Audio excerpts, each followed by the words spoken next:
हमारा YouTube channel आप जरूर सब्सक्राइब करें, जिसका नाम है आनंद पिंपलकर्स आनंदी वास्तु। हमारे वीडियोस लाइक कीजिए, शेयर कीजिए और सबसे महत्वपूर्ण बेल आइकॉन क्लिक कीजिए।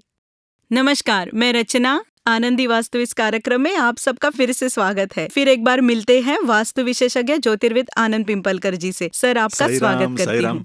सर, फिर वो हनुमान जी खड़े होने चाहिए या बैठे हुए चाहिए? बिल्कुल सही। अभी हनुमान जी के भी बहुत सारे प्रकार है।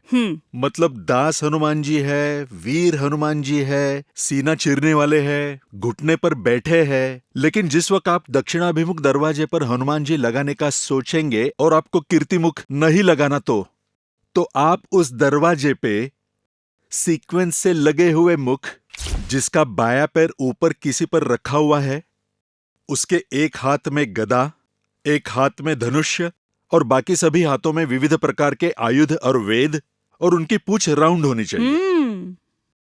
जिस वक्त कोई भी बंदर या वानर अटैकिंग पोजीशन में आता है, उस वक्त वो अपनी पूंछ ऊपर कर लेता है और वो आक्रामक होता है। और इसीलिए दक्षिण की ओर जब आप पंचमुखी हनुमान जी लगाते हो, तब वो अटैकिंग स्वरूप में होना चाहिए, एक आक्रामक की तरह पवित्र होना चाहिए। ऐसा इसलिए क्योंकि दक्षिण की ओर रामायण से जुड़ी हुई कथा है। अहिरावण और महिरावण की जो कथा है, जो पाताल में छुपे हुए थे, उन्हें फूंक मारकर बुझाने का सामर्थ्य सिर्फ हनुमान जी में था, क्योंकि वो वायुपुत्र है। बराबर। और एक मुख से फूंक कर वो बुझने वाले नहीं थे, इसलिए हनुमान जी को 5 मुख धारण करनी पड़ी और उन्होंने वो फूंक मारकर दक्षिण का वो प्रताप संपन्न किया। यह हुआ पुराण के अनुसार। लेकिन इसके पीछे साइंस यही है कि पंचमुखी हनुमान जी की ऊर्जाएं ये अलग अलग शास्त्रीय ऊर्जाओं से संबंधित है, और इसीलिए उस स्वरूप के हनुमान जी दक्षिण दिशा की तरफ मुख करके लगाना चाहिए। ये हुआ आपका दक्षिण दिशा का। अब हम देखते हैं उत्तर दिशा की ओर। उत्तर दिशा हर सवाल का उत्तर, उत्तर उत्तर उत्तर प्रगति। हाँ, उत्तर उत्तर उत्तर और उत्तर उत्तर प्रगति। और मेरे सवाल का जो आपने दिया वो उत्तर। और उत्तर की ओर कौन सा तारा है?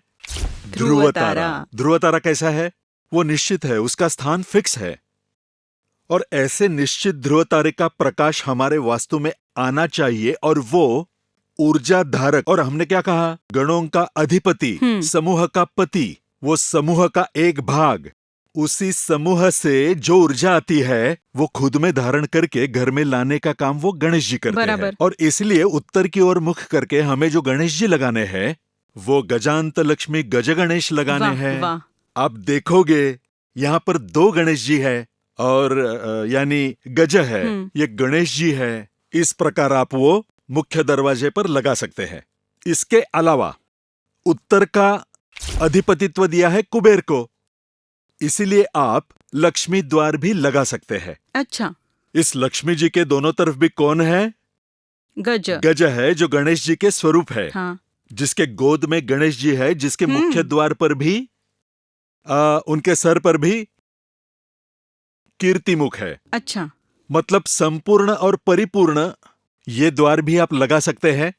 और सबसे महत्वपूर्ण ये है, अगर आपको इनमें से कुछ भी नहीं लगाना, तो सभी दिशाओं में आप सादा दगड़ू शेठ हलवाई के गणेश जी पीला पीतांबर पहने हुए लगाए तो भी चलेगा। लेकिन शास्त्रों के अनुसार मैंने बताया वैसे अगर गणेश जी लगाए तो उसका निश्चित ही अच्छा असर होगा। उसका उदाहरण देता हूं। हम चश्मा बनाते हैं, चश्मा। क्या काम है उस चश्मे का?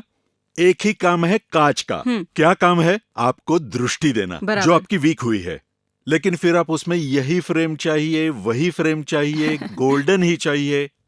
मूल काम करती है कांच, वैसे मूल काम करते हैं गणेश जी और लक्ष्मी। बराबर। लेकिन आपने आपकी पसंद से वो लगाए तो वो और अच्छा दिखते हैं, जैसे दरवाजे का सुशोभीकरण। इसीलिए इस प्रकार के गजद्वार लगाना या फिर कीर्तिमुख लगाना, जो शास्त्रों के अनुसार है, जो आपके वास्तु को अच्छा बनाता है।